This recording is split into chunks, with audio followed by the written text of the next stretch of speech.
So check this out.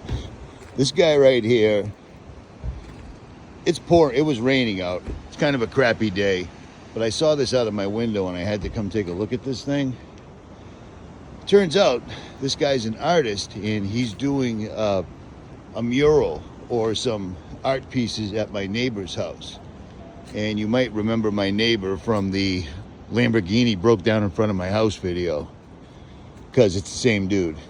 But this dude's called the Neverland Kid. Apparently his phone number's right there, as well as one of these bad boys. But this is his work. This is pretty sick, man.